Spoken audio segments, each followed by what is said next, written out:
क्या आपने कभी सोचा है कि हर घड़ी के एड में टाइम हमेशा 10:10 ही क्यों होता है? क्या आपने ये सोचा है कि हमारी शर्ट्स के पीछे जो एक लूप सा बना होता है ये क्यों होता है? या कभी आपने ये सोचा है कि फ्लाइट्स में विंडो के नीचे जो छोटा सा होल होता है ये क्यों होता है? या फिर आपकी जीन्स की पॉकेट में ऊपर की तरफ एक बहुत छोटी सी पॉकेट क्यों होती है? क्या आपने ये चीजें कभी नोटिस करी? और अगर करी तो सोचा कि ऐसा क्यों होता है? अगर ऐसा ना होता तो क्या होता?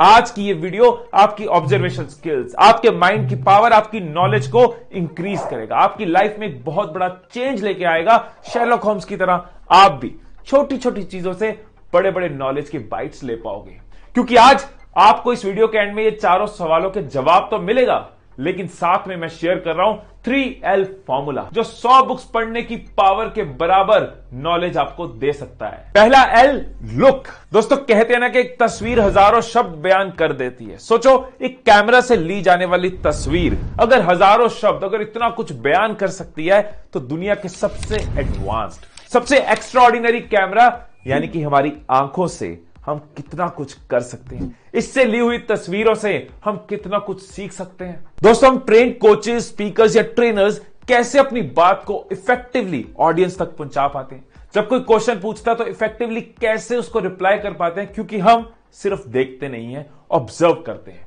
बोलने वाले की बॉडी लैंग्वेज, उसके फेशियल एक्सप्रेशंस, उसके हैंड मूवमेंट्स को ऑब्जर्व करते हुए अपने जवाब में हम उसके लेवल पे जाते हैं और इफेक्टिवली कन्विंस कर पाते हैं, रिप्लाई कर पाते हैं, उस तक बात पहुंचा पाते हैं। दोस्तों अगर आपको सोशल गैदरिंग्स में, ग्रुप्स में, गेट टुगेदर्स में अपनी बात रखने में, अपनी बातों से दूसरे को कन्विंस करने में चैलेंज आता है तो ऑब्जर्व करने की स्किल आपकी सीक्रेट सॉस हो सकती है। मैंने ये कई बार देखा है कि एयरपोर्ट्स पे, रेलवे स्टेशंस में, बस में, मॉल्स में जैसे लोग कुछ पल के लिए भी खाली होते हैं ना, फोन निकाल लेते हैं। अगली बार ऐसी किसी सिचुएशन में फोन निकालने की जगह अपने आसपास देखो, ऑब्जर्व करो कैसे लोग एक दूसरे से बात करते हैं, उनकी हैंड मूवमेंट्स कैसी हैं, भीड़ में लोग क्या कर रहे हैं, क्या है जो आप उनसे सीख पा रहे हो, समझ पा रहे हो। अगर आप बिजनेस में हो तो ऑब्जर्व करो अपने कस्टमर्स को, आपकी किस बात पे वो खुश हैं, किस बात पे वो डाउट में है। टीवी देख रहे हो तो टॉप स्पीकर्स को ऑब्जर्व करो, एड आ रहा है तो उस कैरेक्टर को ऑब्जर्व करो। फॉर एग्जांपल अगर आप एक डिजाइनर हो तो बाहर जाओ और रंगों को देखो, नेचर को देखो, फूलों के पैटर्न को देखो, पेड़ों को देखो, बादल को देखो, यहां तक कि पानी के एक एक बूंद को ऑब्जर्व करो,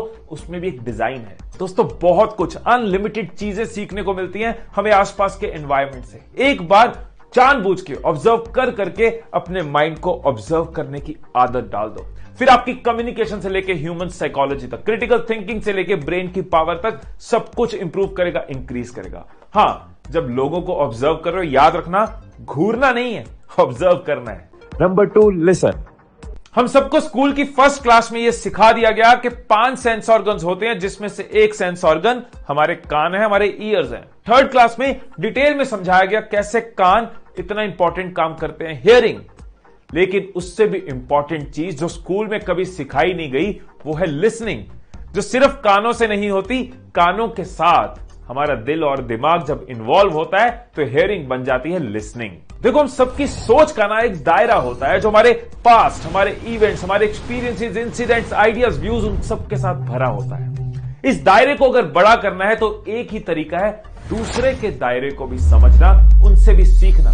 जो हम कर सकते हैं उनको सुनने के साथ। जैसे कि लैरी किंग ने कहा, nothing I say this day will teach me anything. If I want to learn I must do it by listening. मेरे बोलने से मैं आज कुछ नया नहीं सीखने वाला, लेकिन अगर मुझे सीखना है तो मुझे सुनना होगा। ये जो अच्छी लिसनिंग है ना, ये बहुत बड़ा जादू आपके लिए करती है। कई बार हम लोगों की इंस्ट्रक्शंस को सही से सुना नहीं होता और जिस वजह से प्रॉब्लम्स होती हैं। बॉस की इंस्ट्रक्शंस, टीचर्स की इंस्ट्रक्शन, पेरेंट्स की इंस्ट्रक्शन, अगर आपकी लिसनिंग अच्छी है तो ये सब लफड़ों से आप बच जाते हो। लिसनिंग से आपकी सोशल लाइफ, आपके रिलेशंस इंप्रूव होते हैं, क्योंकि दुनिया में अगर बेस्ट गिफ्ट आप किसी को दे सकते हो तो वो है उसको सुनने का। हर कोई चाहता है उसको कोई सुने। जब आप लोगों को सुनते हो, उनकी फीलिंग्स को समझते हो, वो आपके साथ कंफर्टेबल फील करते हैं, आपके रिलेशंस ग्रो करते हैं। तीसरा, आपकी पर्सनैलिटी कई गुना ज्यादा डेवलप होती है अगर आप अच्छी लिसनिंग करते हो, क्योंकि आप दूसरों के एक्सपीरियंस से सुन रहे हो, आप दूसरों की बातों से सीख रहे हो, दूसरे की नॉलेज से सीख रहे हो। आप एक दिन में कई सारे दिन जी लेते हो अगर आपकी लिसनिंग अच्छी है। लेकिन आप अच्छी लिसनिंग नहीं कर पाओगे अगर आप सोचोगे कि मुझे तो पहले से ही पता है, जो तू बोलने वाला आगे की बात मुझे पता है। आप कभी ढंग से सुन नहीं पाओगे। अगर आप अपने थॉट्स को लेकर बहुत ज्यादा रिजिड हो तब भी आप कभी सीख नहीं पाओगे। यही पॉलिटिकल पार्टी सही है, यही लीडर सही है, यही धर्म सही है, यही थॉट सही है, बाकी सब गलत है। बर्फ के अंदर कभी पौधे नहीं उगते। तो रिजिडिटी छोड़नी होगी। और तीसरी बहुत इंपॉर्टेंट चीज, डिस्ट्रैक्शन जो आपको कभी अच्छा लिसनर नहीं बनाती। दूसरे की बात सुनते सुनते फोन में नोटिफिकेशन आई, फोन निकाल लिया, साथ साथ फोन देखते रहे, आप कभी भी दूसरे को ढंग से सुन नहीं पाओगे। मतलब कितना कुछ सीख नहीं पाओगे, मिस कर जाओगे। थर्ड है लर्न। हमारा पर्पस सिर्फ आंखों को शार्प करना या ईयर्स को शार्प करना नहीं है। हमारा इस वीडियो का पर्पस है बहुत कुछ सीखना, कम टाइम में ज्यादा सीखना। तो जो भी चीजें आप देखने से और सुनने से सीख रहे हो वो आपको हमेशा याद नहीं रहेंगी, आप भूल जाओगे, कोई फायदा नहीं होगा। इसलिए बहुत जरूरी है कि आप अपनी सारी लर्निंग्स को एक जगह रखो। जैसे मेरे फोन के नोट्स में मैंने एक डॉक्यूमेंट बनाया हुआ है मेटानोइया, जिसके अंदर मैं अपनी लर्निंग्स लिखता हूं, अलग अलग टॉपिक से सीखी हुई चीजें उसके अंदर समेटता जाता हूं, अपना एसेट, अपनी जायदाद बनाता जाता हूं। सो आप दिन में कोई एक टाइम रख सकते हो जब आप लिखोगे कि आज आपने क्या क्या सीखा, क्या ऑब्जर्व किया, क्या सुना, क्या आपकी लाइफ में काम आएगा। रात को कुछ पल निकालकर अपने दिन को रिकलेक्ट कर सकते हो, रिविजुअलाइज कर सकते हो। उस रास्ते पे दोबारा चलने की कोशिश करो, उस मॉल में दोबारा जाने की कोशिश करो और याद करो क्या क्या चीजें थी जो आपने ऑब्जर्व करी, क्या क्या चीजें थी जो आपने किसी से सुनी। इस लुक, लिसन और लर्न को अगर धीरे धीरे आप अपनी लाइफ का पार्ट बनाते जाओगे तो आप अपने माइंड के कई होराइजन्स को एक्सप्लोर कर पाओगे, अपनी क्रिटिकल थिंकिंग, अपनी डिडक्शन स्किल्स, अपनी क्रिएटिव थिंकिंग को एक्सपैंड कर पाओगे। आपका नॉलेज बेस बढ़ेगा, आप चीजों को कई नजरिए से देख पाओगे, आप जल्दी डिसीजन पे आ पाओगे, आप दूसरों को ज्यादा समझ पाओगे। कोई ऐसा कर रहा है तो उसके पीछे क्या रीजन हो सकता है, उसके पीछे क्या थॉट हो सकता है। आप दुनिया को, लोगों को एक अलग तरीके से, एक बेहतर तरीके से जज कर पाओगे। तो अब आते हैं उन चारों सवालों के जवाब पे। घड़ी पे 10:10 क्यों होता है, इसके पीछे बहुत से लोगों ने बहुत सारे लॉजिक दिए हैं। कोई कहता है कि ये इसलिए होता है कि जब जिसने पहली घड़ी बनाई थी उसका बर्थ या टेस्ट टाइम 10:10 था। कुछ लोगों का कहना है कि यूएस के दोनों प्रेसिडेंट्स जॉन एफ कैनेडी और अब्राहम लिंकन दोनों का असैसिनेशन टाइम 10:10 था। लेकिन ये सब लोगों की इमेजिनेशन है या र्यूमर्स है। ज्यादातर घड़ी के ब्रांड्स कहते हैं कि 10:10 जो टाइम है, इस तरह से जो टाइम नजर आता है तो घड़ी की पूरी तरह से डायमेंशन नजर आती है, घड़ी के फीचर्स, घड़ी की प्रेजेंटेशन बेस्ट लगती है। हमारी शर्ट के पीछे लूप क्यों होता है, इसकी शुरुआत हुई थी सेलर्स के साथ, जिनके पास कोई वार्डरोब नहीं होता था, कोई हैंगर नहीं होता था, तो अपनी शर्ट को टांगने के लिए, अब समुद्र में है, शिप के अंदर है, तो शर्ट को कहीं टांगना है तो वो एक कील के साथ शर्ट टांग पाते थे इस लूप की वजह से। और ये आज भी यूजफुल है, क्योंकि अगर आप अपनी शर्ट को कॉलर से टांगते हो तो उसकी क्रीज पे निशान पड़ता है, लूप से टांगते हो तो आपकी शर्ट खराब नहीं होती। फ्लाइट्स की विंडोज में ये जो छोटा सा होल होता है इसको ब्लीड होल कहते हैं, और ये ब्लीड होल हमारी जान बचाता है। एक्चुअली में विंडो एक शीशे की नहीं होती, 3 लेयर्स होती हैं। एक लेयर जो बाहर है, जो बाहर के प्रेशर को डील कर रही है, और बाहर का प्रेशर हमारे सांस लेने के लिए ठीक नहीं होता, ऑक्सीजन का लेवल बहुत कम होता है, एयर बहुत थिन होती है, हमारे लिए जानलेवा होती है।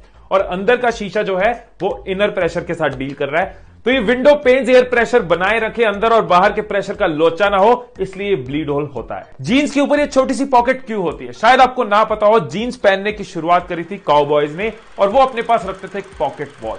वो पॉकेट वॉच टूटे ना, इसलिए लेवाइस ने जीन्स के अंदर ये एक स्मॉल पॉकेट शुरू करी, सो दैट वो पॉकेट वॉच रख पाए। और आज की डेट में ये छोटी पॉकेट यूज होती है कॉइन्स और ऐसी कई चीजें रखने के लिए।